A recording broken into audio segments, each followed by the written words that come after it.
The session was dedicated to discuss the modern radiotherapy techniques for the lymphoma patients and current trends in systemic treatment and how radiation modalities can help lymphoma patients. So, can I request to run the slides, please? Yeah, this is and I welcome all my experts for this session, Dr. Tejinder Kataria, Dr. Amal Rai Chaudhary, Dr. Ashok Kumar, and Dr. Sarath Singh. And to make the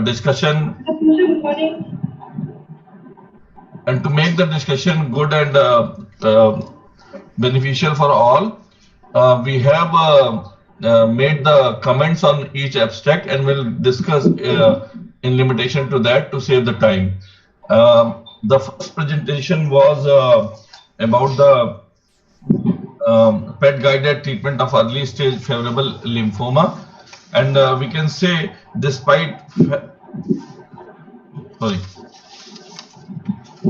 overall past several decades, PET-CT emerged as critical to accurate staging and designing the treatment strategies of lymphoma to decide the adequate treatment and establish the state-of-art imaging and key role in decision of treatment. But the optimal use of PET-CT have critical issues. Risk-adopted strategies appear to improve the clinical outcome in lymphoma patient. This abstract was subjected to this and we find there is no concrete evidence in this study and in literature to omit the radiation even in early favorable Hodgkin's lymphoma. Patients in whom radiotherapy was omitted had poor progression-free survival, especially in patients with PET-positive residual disease and reverse score was more than 5. The results of HD10 trial holds true and is still the standard of care in lymphoma patient. May I request Dr. Tejinder Kataria, Madam, to please give her expert comment, and if any question from anyone, they can ask. Madam, please. Good morning, everyone. Thank you, Dr. Manish, and thank you, Dr. Neeraj. So we've seen this study showed that the patients, although in early stage, also an early favorable classical Hodgkin's lymphoma, continue to fail, which is very, very unlikely. This when we were in residency, we learned that the Hodgkin's lymphoma, especially classical Hodgkin's lymphoma, early stage is a curable disease. So you cannot omit radiation from the treatment. And if we look at the studies from UK, BCRG 1 and 2, when 2 cycles of ABVD versus 4 cycles of ABVD versus no radiation versus radiation in both these was given, it was found that the best results were there when the radiation was 1/2 the arms in these cases, and the patient's survival is more than 90%. So it doesn't behold true that the patient should be not given a treatment which is curative for them, and especially if the imaging has come in, and we have had a board of articles which have been published both in the Red Journal as well as in the Journal of Cancer Oncology, JCO, and the patients who did show response on the PET and there was positive residual disease, if you omit the radiation, they will continue to fail. And then the salvage chemotherapy or salvage bone marrow transplant does not give you the same results as would radiation upfront as an added treatment in the primary presentation. And in 2015, I was in Heidelberg, where they were participating in the trial which has been presented today, and they had already started seeing the early failures. So they've moved on, and the new trial was started where radiation dose is being varied between 20, 25, and 30 gray, and we'll probably get to see the results in the next 5 years because it's already 5 years and now the accrual would be complete. Thank you so much. What about the patient who have complete response and even PET-CT is negative, means favorable disease of group? What about your suggestion or recommendation for that group? So for that patient, the studies have shown that if you give 20 gray, if there is a complete response, 20 gray of radiation is curable for them, and if there is residual disease, then 30 gray, between 25 to 30 gray is the dose which we give for Hodgkin's lymphoma, which cures these patients. So these studies have already been published, and we cannot negate them and continue to accept the new studies and then let the radiation not be a part of the treatment of such patients who are showing a PET response. Thank you, ma'am. So, can we move to the next abstract? And it was the second abstract was long-term outcomes for patient with limited stage follicular lymphoma. Despite fact that most follicular lymphomas are advanced at the time of diagnosis, many patients may not require treatment for prolonged time. Median survival is almost 8 to 10 years historically, and nowadays evidences are in favor of use of radiotherapy or at the time of diagnosis or for limited stage lymphomas. Although still it is variable and is to evaluate the role of radiotherapy and chemotherapy. This is our comments about this abstract. This is an updated study with a very long follow-up. Nearly 40 to 45% of the patients are disease-free and without any toxicity at the end of even 15 years. Role of radiation has validated in follicular lymphoma over chemotherapy. The volume of radiation does not impact the outcome, and it is a question mark whether we should give ISRT or IRRT. May I request Dr. Amal Chaudhary to make a comment and try to answer this question or last point. Dr. Amal? Yeah. So, am I audible, Dr. Manish? Yes, you're audible. So, I would like to point out two things in this study. The take-home message from this study, which I get it, is if you look at the multivariate analysis on DFS, PFS, and freedom from failure, freedom from progression, the take-home from all the variables is the only thing common I found was that wherever they were completely excised and then an RT was administered, that had a significance value. Although less than 5 centimeter and more than 5 centimeter, if you look at, complete excision did not make much difference in the disease-free survival or progression-free survival when radiation was added. So core biopsy, what is complete excision? That is one that I could take a message that outcomes were better. Number two, the outcomes at the end of the final analysis. Initial presentation, this a paper was published in Cancer Journal in 2010 of the same authors. Now, they have not mentioned about International Prognostic Index in this. With that, if they would have published the results, probably we could have a better idea. Nevertheless, 15 years follow-up is a very long follow-up, and the failure rates which was seen was only 3% after 15 years. If we look at the data where low, intermediate and high data, the 5-year and 10-year 5 survival, overall survival for low grade is 91% and for high grade is 52%. In this study, the test already is in that range, although it has been not segregated in that fashion. So I think radiation therapy definitely scores over chemotherapy, because the data which I told you regarding 5-year OS for low grade to high grade range, that has not discriminated. There is no data as such where only chemotherapy has been given and only radiation therapy. There is no arms comparison. But looking at this paper and the data which is data from other studies, I think radiation alone is giving good survival in 50% of the patients. So old thought process was there that, okay, 60-year elderly patient, there's a 5 centimeter, it is not growing very rapidly, you can still watch. I think it is time to change our thought process and bring in radiation early in the treatment. Yes, completely agree with you, Dr. Amal, and thank you for your expert comment. Now we move to the third abstract, which was presented as radiotherapy and early stage gastric malt lymphoma.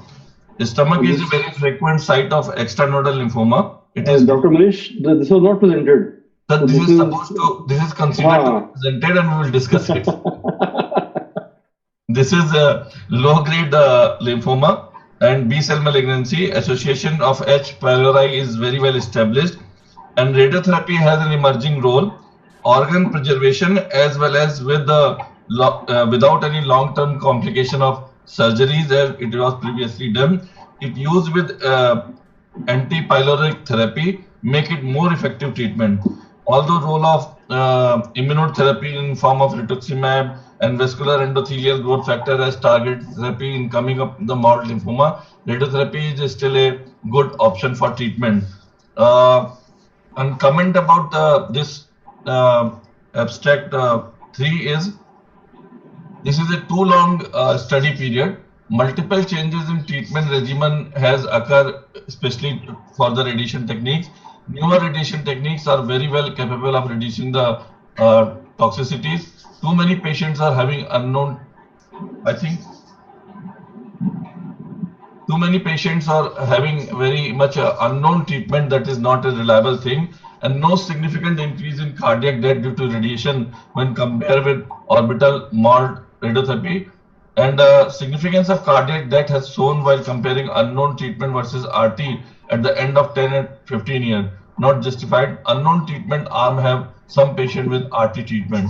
May I request Dr. Ashok to make a comment here? Dr. Ashok? Sir, Yes, sir. thank you very much, sir. You have made my comments very easy because you have summarized the entire study in 5 lines. But I'd like to add that this study, obviously this was a very long study from 2014, 21 year period is quite a long period. And that time, wherever we treat gastric maltomas, part of the heart do come in the field. So to avoid these things, DIBH techniques and IGRT techniques is very much useful. Regarding this study, obviously it has also shown that there is no significant risk of death or cardiac related death, and comparing it with orbital maltoma and those cards, obviously it is not justified. Situation is that a large number of patients whose treatment schedules was not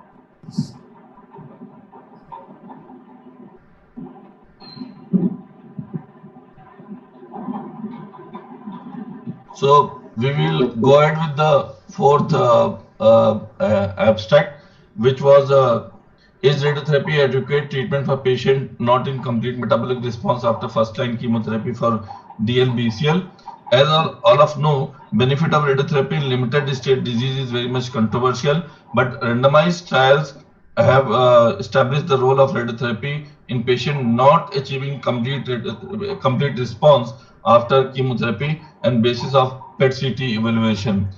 About this study, we have our comments in form of 45% of the patient belong to stage 3 and 4 on the both side of the diaphragm, and all sites of relapse were treated in 55% patient, but it is not clear how many of them were stage 3 or stage 4, and stage 3 or 4 if treated with all sites lead us back to radiation area of the previous lymphoma era with mental or inverted white field, but it is not clearly mentioned. And the response evaluation in the PET-CT score predicting the relapse indicator for further treatment, and toxicity details are not mentioned in this study. So I request Dr. Sharad Singh to make comment about this study. Dr. Sharad. Thank you, Manish Boss. You have made all the things very clear as Dr. Ashok has mentioned. I think the only thing which you have left a bit tedious in your life was your marriage invitation card, which was in Sanskrit. So I think it is a very good example of a study which picks up retrospective data and tries to stretch the benefits further by addition of radiation, by a good usage of radiation combined with the help of functional imaging. This was although a retrospective study, but it has shown very clearly that radiotherapy is definitely an adequate treatment, and many patients had good remission at 2 years. And if we if we do the functional imaging consistently, and if we find a high Deauville score, it can predict those cases which are not going to respond very well. Otherwise, this shows that if the functional imaging is very good, and as we all know that if the residual volume is less than 2 centimeter, and if all the index sites were covered properly in the radiotherapy volumes, the response is going to be very good. So, of course, this needs further evaluation and further trials. Thank you. Thank you, Dr. Sharad. Next presentation, please. It is this abstract is a new thing for us, combining radiotherapy with this chimeric antigen receptor T cell, which is this is a type of treatment in which patient T cells are changed into the laboratory and it will kill the cancer cells. The success rate is 30 to 40%, and the treatment for certain type of non-Hodgkin's lymphoma with certainly have side effect. According about this study, nearly all patients on CART develop progressive disease. Need to identify patient for this type of therapy in our context to tolerate and afford this treatment is a very big challenge in our country. And radiotherapy has always enrolled giving response evaluation in chemotherapy resistance lymphoma. We have discussed in the previous abstracts also. And response to CART also depends on the risk factors like matted mass, presence of necrosis, SUV uptake, and area of disease. So cost benefit should be assessed versus the response. Madam is working in a very advanced and state-of-art radiotherapy center where all facilities are available. We don't have any experience of such type of treatment. May I request Dr. Tejinder Kataria to make a comment on this? Thank you, Dr. Pandey. So when I was given this task to go through the CAR-T cell therapy for diffuse large B-cell lymphoma, especially when there is refractory disease to chemotherapy, and what is the role for radiation, I reached out to our hemato-oncologist. We are not yet offering the CAR-T cell therapy at Medanta, and we have a protocol where the patients who respond to chemotherapy, they go on to receive the bone marrow transplant. But if the patient has primarily has a high risk of developing the disease refractoriness to chemotherapy, then we discuss about the radiation, but then it becomes palliative. And to the large bulky sites, if there is residual SUV uptake of dual score 4 or 5, we take up these patients for radiation upfront. And then they do not go on to the salvage chemotherapy, because if we take them up after salvage chemotherapy, the second line or the third line, then the responses are poor. And in addition to this abstract, I would also like to go back to the abstract 7, which was presented in the morning session, where they have shown that if you give an accelerated radiation of 1.5 gray twice a day, they've shown better responses. So I think that is the way to go forward, because we understand that diffuse large B-cell lymphomas, especially if the volume of the disease is large and the stage is advanced, and especially if the SUV value is more than 10, then these patients will continue to proliferate very rapidly. They are so proliferative. If we go back to our first year of residency, then we find that the leukemias and the lymphomas in this stage, they have a doubling time of less than 24 hours. So maybe an accelerated radiation and a dose which has been prescribed by the Moffitt Cancer Center, where they've suggested that we should have a kind of a bridging therapy, is something that needs to be explored. Instead of waiting for the patients with post-CART, because then the disease is anyway refractory to both the radiation and to the chemotherapy and the CAR-T already. So the salvage may not work, radiation may not work, then it will be just pain palliation. If we have to bring in radiation in the diffuse large B-cell lymphomas with addition to chemotherapy, so maybe it needs to come as a bridging therapy. So these are my comments, Dr. Pandey. Thank you, ma'am. And Dr. Harpreet has unmuted himself to say that we have to stop the session. Sir, we are going to take 2 minutes only, 1 minute for each abstract. And thank you very much, Dr. Kataria. And thank you very much, Dr. J.P. Agrawal also. He informed that there is no center practicing CART in our country. If Medanta and TMS is not doing, no can do. So the next abstract was on TZ, and it is the effective treatment of primary cutaneous T-cell lymphoma we all practice, and low dose therapy has been used to decrease the complication in comparison to conventional therapy. About this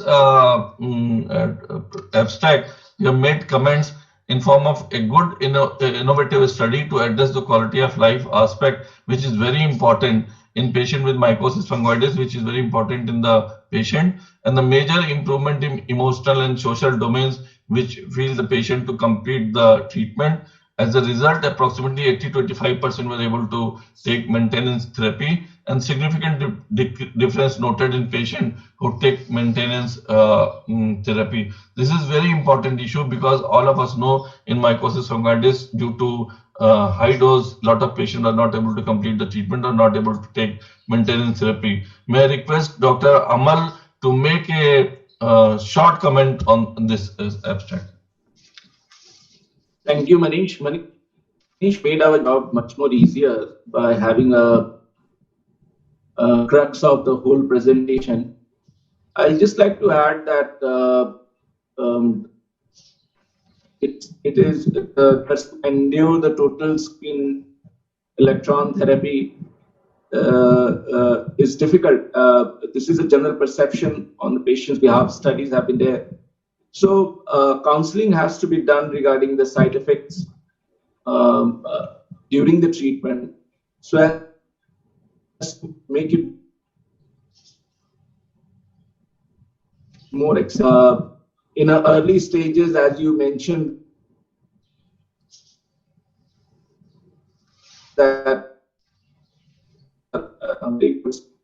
so I think that's it. Time is short. I don't need to add anything more to what you have in addition to what you have shown. Thank you, Dr. Amal, for taking care of the time limit. And then for the last abstract, and this is most fascinating abstract, which involved comment and discussion from all radiation oncologists. This is because this is the area where every radiation oncologist want to involve and want to play with the fractionation schedule.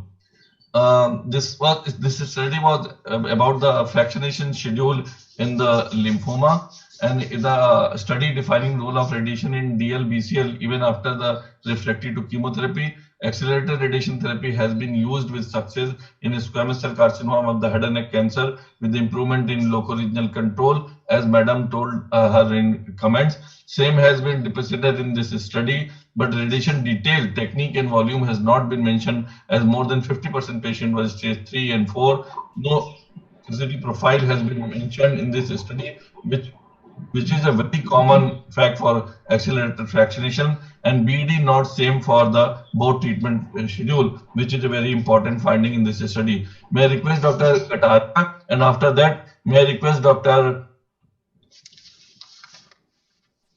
Sarath and Dr. Ashok to make a comment, and after that we'll finish the session.